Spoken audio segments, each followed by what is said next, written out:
The train whistle faded into the dusk, leaving the little village wrapped in its own silence again. It was the kind of silence that carried more weight than words. An old American settlement pressed against the desert edge, with wooden porches sagging under the years, lanterns glowing dim in crooked windows, and the church bell standing tall as if it were the only thing keeping time from slipping away.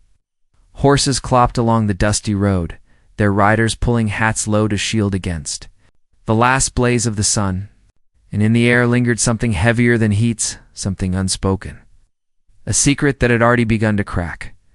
Her hands trembled as she clutched the railing of the boarding house porch.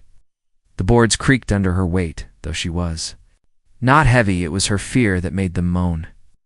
Her lips parted, but her voice hesitated, caught between the burden she carried and the shame of speaking it aloud. Everyone in this place had secrets. The butcher with the quiet temper, the preacher who stared too long at the stars, the widow who wept only in the dark. But hers had the power to unravel more than just her own life, could splinter the fragile peace of the whole town. Inside, lamps flickered low, throwing shadows along walls built from timber hauled years ago by tired hands. The place smelled of tobacco smoke, fried pork, and faint lavender soap. A piano sat unused in the corner, silent as though waiting for someone brave enough to coax a song from it. That silence matched her heart. She turned her eyes to the dark. Horizon, knowing he would appear soon, the figure who haunted her nights and gave her days no rest. She could already feel the pull in her chest. Like a tether she could neither cut nor admit. The Apache had come as silently as the desert wind. His steps on the earth made no more sound than a hawk's shadow. To the villagers, he was a riddle. To some, a threat. To others, a ghost from battles they'd rather forget. But to her, he was something else entirely. She remembered the first time his eyes met hers, sharp as flint, and yet carrying a warmth that unsettled everything she thought she knew about love, about loyalty, about belonging. That look had bound her to him in ways words could not explain. She tried to remind herself of the rules written into her bones since childhood. You belong here, not with him. You stay safe by staying silent. Yet silence was no longer possible. Every day that passed, the truth pressed harder against her chest. It demanded to be spoken, even if the cost would be everything. That evening, town had gathered in the square, as they did on Saturdays. Children darted between wagons, laughter rising against the creak of fiddles. Men played cards by lantern light, mugs of bitter ale clinking as their voices carried across the air. Women traded whispers over baskets of bread, while old veterans told the same war stories that no one truly wanted to hear. But she was not listening. Her eyes searched the crowd, restless, desperate. And when she found him standing in the shadows near the blacksmith shop, his arms crossed over his chest, her heart thundered, as though the earth itself had moved. He did not belong there, not in their eyes. His presence was tolerated only because he kept to the edges, never stirring trouble, never speaking more than needed. But that did not erase what he was to them. A reminder of conflicts fought in blood, a symbol of loss and fear. She knew if anyone guessed the truth between them, it would not just be scandal, it would be danger. Yet her heart, reckless and stubborn, refused to stay hidden in her chest. As the fiddler's bow scraped out another tune, her courage began to rise. Maybe tonight, she thought. Maybe tonight I will tell him I can't keep this secret any longer. She slipped from the porch into the shadows, her boots pressing soft against the dirt. The crowd blurred behind her, their laughter fading like the whistle of the train. Her breath quickened as she approached him, and for a moment, the world shrank to nothing but the distance between them. He stepped forward before she could speak. His voice low, almost a whisper, carrying the weight of both warning and tenderness. You shouldn't be here. But she shook her head, unable to obey. Her throat burned with words she had tried to bury for weeks. When her lips finally opened, her voice broke in a way that startled even her. I can't keep this secret. For the first time, his eyes softened as though something inside him had been waiting for her to say it. The lines of tension around his mouth eased, though his shoulders remained taut as a bow. His reply came like wind moving through canyon stone, quiet but unshakable. "Then let the world see my love." The night seemed to pause, as though even the stars leaned closer to hear. She felt her knees weaken, not from fear, but from the weight of the choice pressed before her. If she stepped into the light with him, everything she had known, her family's name, her safety, her place in the village, would crumble. But if she turned away, if she swallowed the truth once more, she feared she would lose the last piece of herself that still felt alive behind them. Laughter still rang from the lantern-lit square, but a different sound began to rise in the distance: hoofbeats, many of them echoing off the valley walls. They grew louder, carrying with them the promise of change, of trouble, of something neither of them could yet name. The Apache's head tilted, his expression darkening, and he reached for her hand. With a grip firm enough to steady her trembling, she looked into his eyes and knew the night was no longer theirs alone. Whatever secret had bound them together was now tangled with something greater, something that would demand more than whispered words under the safety of shadows. The hoofbeats quickened, closer now, filling the still air with urgency. Somewhere, in the dark, voices rose in anger, calling names, calling for justice, calling for blood. Her heart raced as the weight of the moment pressed harder than ever.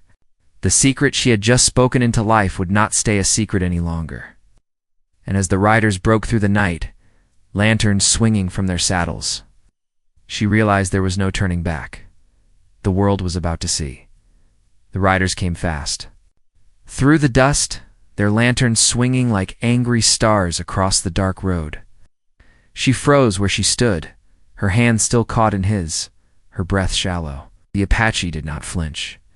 His grip tightened, steady as the ground beneath them, though his eyes narrowed toward the thunder of hooves.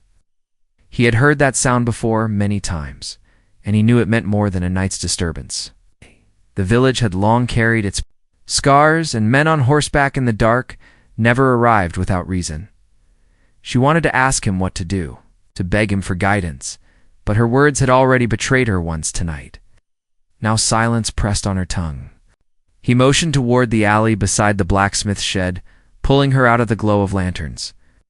They moved quick, boots whispering against dirt, their shadows swallowed by the walls around them. She could feel her pulse racing in her temples, each beat louder than the hoofbeats that rattled the ground. From the corner of the alley, she caught sight of the men dismounting in front of the saloon. There were 6 of them, rough coats pulled tight, rifles glinting against the lantern light. Their voices carried sharp and angry, demanding answers from those who dared meet their eyes. She recognized 2 of them cattlemen from the far ranch, known for their tempers and long grudges.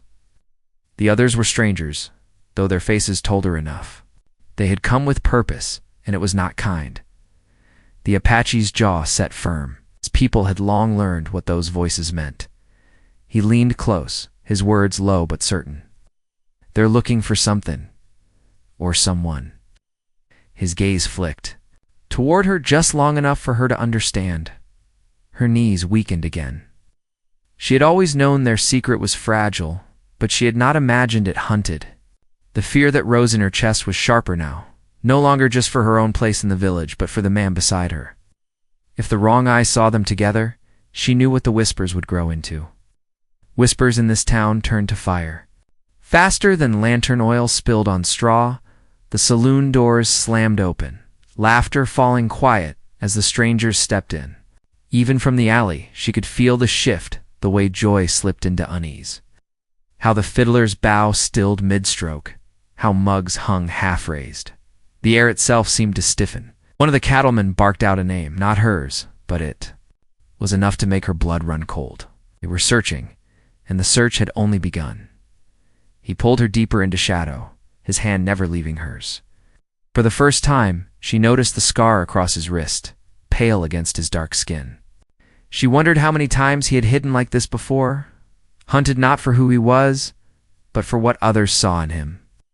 The thought tightened the knot in her throat. "Why now?" she whispered, her words barely air. "Why tonight?" His eyes held hers steady, unflinching. Secrets always find their night. The phrase lingered heavy between them, and though he did not say more, she understood. Their love had been a secret too long, and now it was tangled in something larger than either of them could hold back. The riders outside the saloon shouted again, their boots stomping on the wooden porch. She imagined the faces of her neighbors, how they would glance at each other, avoiding the eyes of the armed men, fearing what question might come next. In a town like this, safety came from silence. And silence was often louder than truth. Her memory carried her back, unbidden, to the first day she had seen him. It was late summer, the harvest still weeks away, when he had come into the village with nothing more than a horse and a quiet nod. The children had stared, the men had watched with suspicion, and the women had pulled their shawls tighter. But she had felt something different, a pull she could not explain. He carried himself with calm, not pride, yet there was strength in it, a strength that did not need proving. That day, their eyes had met only for a moment, but it was enough. Something in that glance told her she would never be the same. Since then, stolen moments had been their only language. A meeting by the river when the moon was high. A shared silence in the shadow of the churchyard, where no one dared to look too closely. Each word, each touch, carried the weight of risk, but also the light of something too real to ignore. She had tried to bury it, tried to remind herself of duty and belonging, but each attempt only deepened the ache. And now, as hoofbeats faded into shouts, she realized there was no more hiding left. The Apache listened, his head tilted toward the square. His hearing was sharper than hers, tuned by years of survival. Hear the scrape of boots, the metal of rifles being drawn, the low voice of a man giving orders. His lips pressed thin. They'll search the town. Her breath caught. What if they find us? His eyes, though dark, seemed to glow faintly in the lantern haze. Then we stand.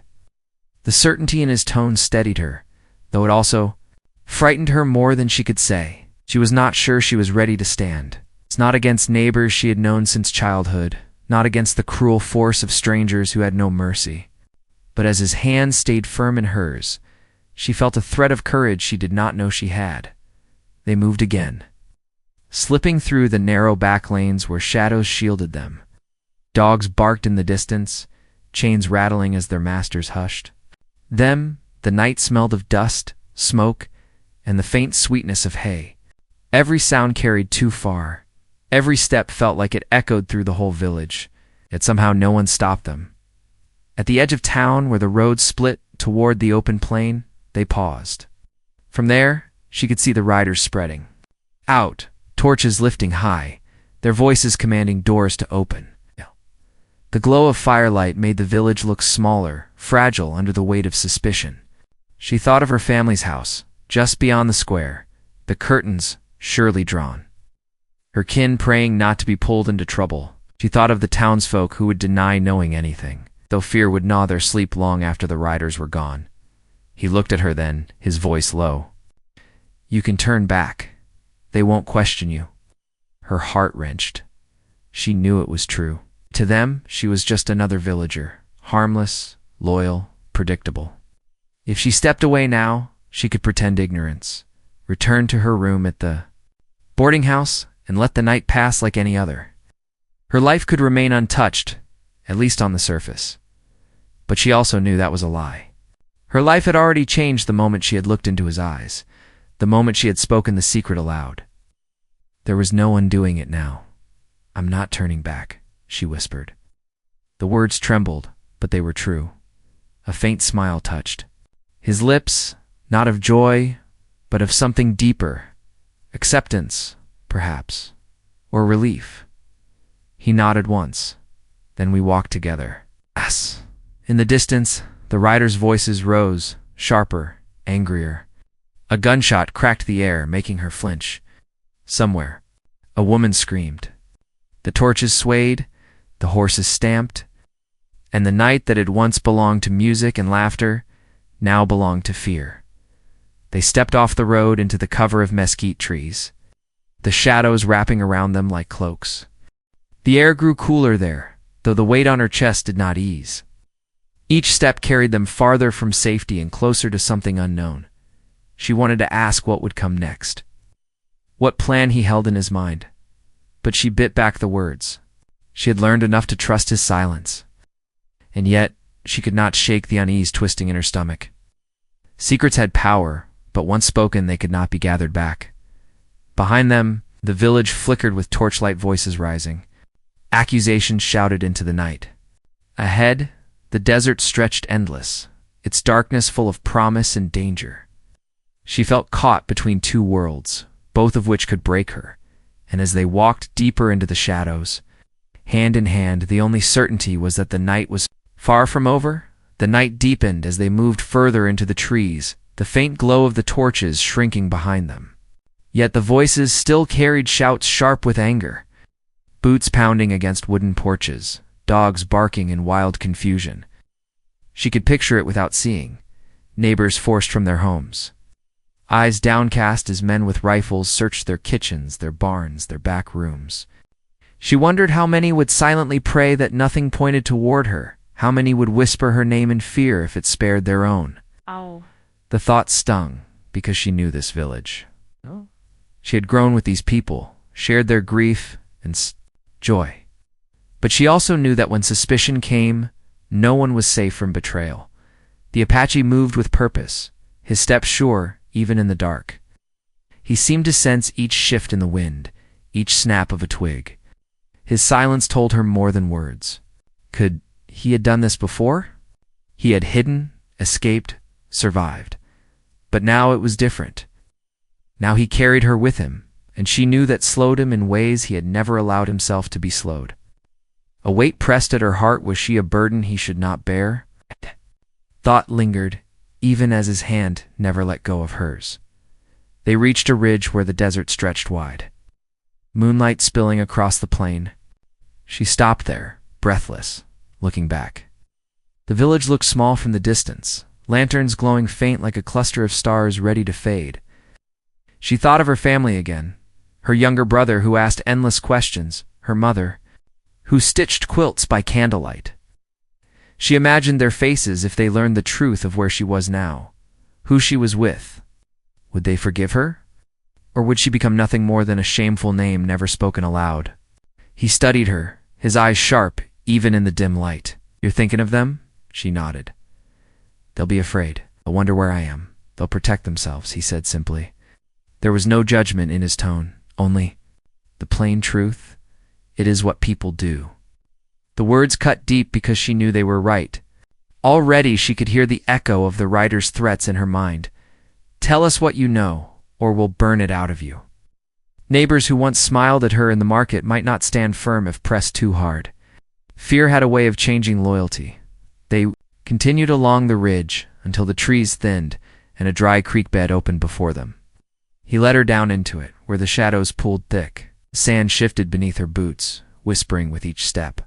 They stopped where the rocks curved high on either side, a natural shelter hidden from view. This will do for now, he said, his voice low. He crouched to scan the ground, his hands brushing against the sand, as though listening through touch. She lowered herself onto a flat stone, exhaustion pulling at her bones. The night had stretched too long, and the weight of what she had said, I can't keep this secret, is still pressed on her chest, as he searched the creek bed. Her thoughts wandered back again, unspooling memories that seemed sharper in the silence. She remembered her father's stories of raids, tales told by firelight of men who vanished into the hills and returned with vengeance. The village had always painted his people as shadows distant, dangerous, unforgiving. And yet the man now, crouched before her, was none of those things. He was flesh and breath, eyes that softened when they looked at her, hands that steadied rather than harmed. She wondered how many truths the village had twisted into fear. Far behind them, another gunshot cracked the air, then two more in quick succession. She jumped at the sound, heart pounding.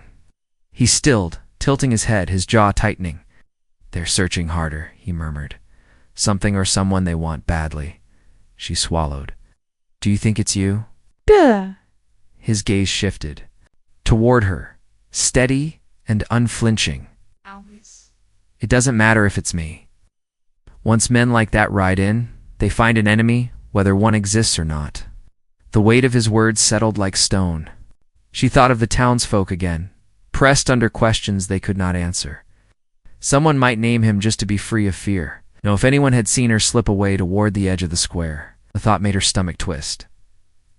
He pulled a strip of cloth from his belt, a worn piece that looked like it had survived more than a few storms.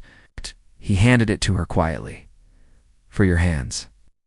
She looked down and realized her palms were raw, scraped from gripping wood and stone as they fled. She hadn't even felt the sting until now. As she wrapped the cloth clumsily, her chest tightened at the small gesture. He had lived his life under suspicion. And yet here he was, tending to her without question. The silence between them grew thick, until she could no longer hold her thoughts in. "Why do you stay near the village?" she asked softly. "What? Why not?" "Leave and never return." His face was shadowed, but she could see the faintest curve of his mouth. "'Cause leaving means letting them decide who I am. Staying means I choose." The answer struck her, simple yet heavy. For so long she had thought of him only in relation to herself, her secret, her danger, her heart. But he carried his own reasons, his own battles, ones that had nothing to do with her. Before she could respond, a faint sound drifted toward them, hooves again, slower this time, moving along the ridge above. Both stilled, breaths caught. Riders had spread further than she expected.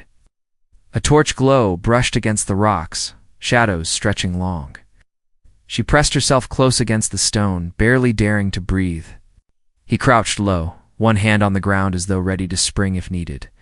The voices of two men carried down, muffled but clear enough. "They say he was seen near the square. Then we'll find him." Ow. Nobody hides for long in a place like this. Their laughter was cruel, echoing in the night before the sound of hooves carried them further along.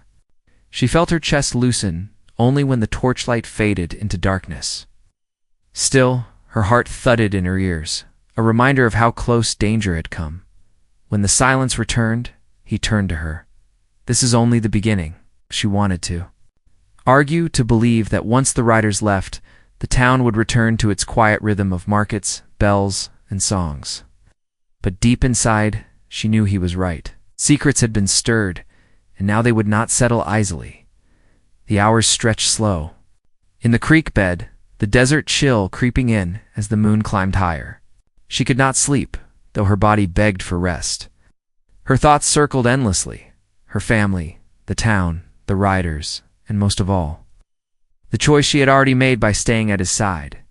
As dawn's first light touched the sky, faint and gray, she thought she heard another sound softer than hooves, closer than distant rifles.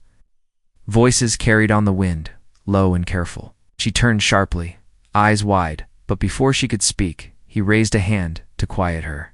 He too had heard. They were not alone in the desert. She felt the weight of new fear settled heavy in her stomach. If the riders had spread this far, the chase was narrowing. Ghent, if they were discovered here, in this place, together there would be no denying the truth anymore. Her voice caught in her throat, but her thoughts were clear. The secret had escaped. It was only a matter of time before the whole world knew. The faint voices grew clearer as the morning light bled slowly into the desert sky. She pressed her back against the stone, her breath sharp in her chest, her eyes searching his face for any trace of fear. But he was calm, steady as always, his hand low against the earth. He listened, the way only he could, and then he whispered, "Not riders? Villagers?" Her brow furrowed. "Why would they come this far?"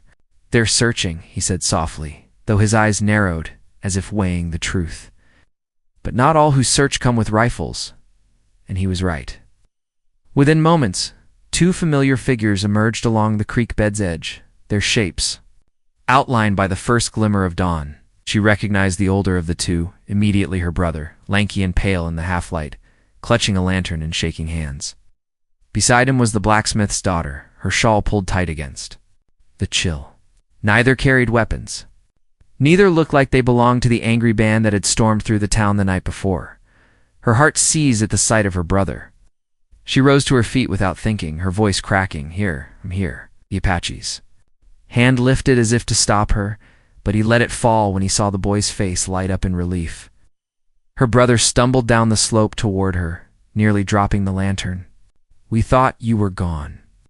They came to the house last night, shouting, asking questions. Mama's been beside herself. I told her I'd find you." His eyes flicked nervously toward the Apache, but there was no hatred there, only confusion. Blacksmith's daughter kept her distance, her voice tight. "Can't stay out here. The riders, they aren't leaving until they find someone. They've turned the town upside down."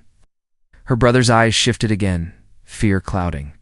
"Then they think he took something, or someone. I don't know what. They say they won't stop until they've got him in chains." The Apache's face hardened, but he said nothing. He didn't need to.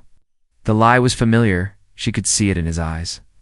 Men like those riders didn't need reason. Suspicion was enough to spill blood. She reached for her brother's hand, gripping it tight. "You can't tell anyone you found me? Promise me." "I already lied for you once," he said, his voice low. "I told them I didn't know where you'd gone. If they learn the truth..." His gaze darted again toward the man at her side. "They'll come for both of you." The silence that followed was thick with what they all already knew. There was no way back into the safety of the town, not without exposing everything. She had spoken the words she could never take back. I can't keep this secret, Tan, now." The world was shifting around them. The Apache finally spoke, his voice even measured. "Go back. Tell them nothing. If they push, tell them you searched and found nothing. Protect your mother." His eyes met hers, steady and unyielding. "We can't return. Not now." Her brother swallowed hard, torn between fear and loyalty, but at last he nodded. "I'll tell her you're alive. That's all." Oh. He lingered a moment longer, as though wanting to say more, then turned back up the slope, the lantern bobbing. Weakly in the dawn, Blacksmith's daughter gave her one last look, full of questions that would never be answered. Before following, silence returned to the creek bed. The desert stretched wide and endless before them, the pale light of morning. Washing over the land, she turned to him, her chest heavy. Oh. "So it's true. We can't go back." He studied her for a long moment before answering. "The village was never truly ours to return to." The words hit hard, but they carried a truth she could no longer deny. The place she had called home her whole life had been built on boundaries. Who belonged, who didn't, who was safe, who was not. Their love had always been a trespass in that world, no matter how quiet or hidden. And now it was no longer hidden. They spent the day moving deeper into the desert, each step carrying them farther. From the village and the men who hunted, the sun rose hot, the ground dry and cracked beneath their boots. She stumbled more than once, but he steadied her without complaint, guiding her toward the hills that rose like dark teeth against the horizon. As the hours passed, she found herself thinking not of fear, but of choice. Every path she had once. Imagine marriage within the village, children raised beneath the church steeple, evenings on the same porches where her mother had sown. Those doors were closed now. And though grief pricked at her heart, there was also something else beneath it. Something unfamiliar but fierce. Freedom. When they finally stopped to rest beneath a cluster of stones, the Apache spoke again, his voice quieter now, as though the desert itself demanded silence. "They will not forget. The riders, the village, they will keep searching for someone to blame. But in time, the fire will burn itself out." She leaned against the rock, exhaustion weighing heavy. "Us." His eyes softened as he looked at her. "We walk forward, together if that is your choice." Her throat tightened because she knew the truth of what he said. She had chosen already the moment she spoke aloud. The secret that bound them was no undoing it.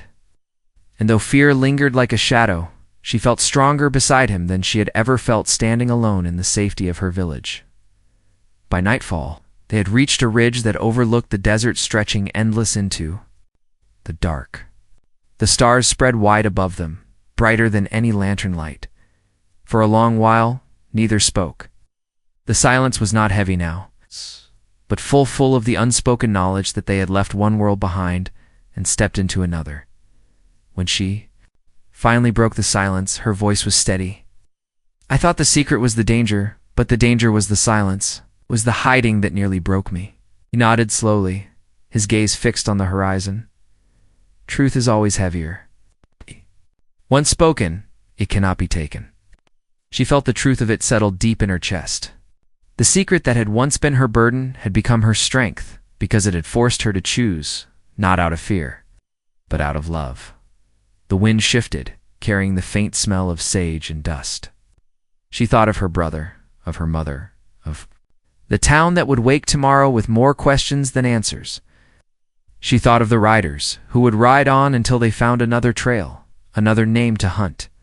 And she thought of herself not the girl who had clung to porches and whispers, but the woman now standing in the desert with her hand in his. As the stars deepened above them, she knew there was no going back. But for the first time, she did not want to. The world had seen their love, and though it came with loss and danger, it also came with something far greater, freedom to be who they truly were. She leaned into him, her voice a whisper carried on the wind. Let them see. Let the world see.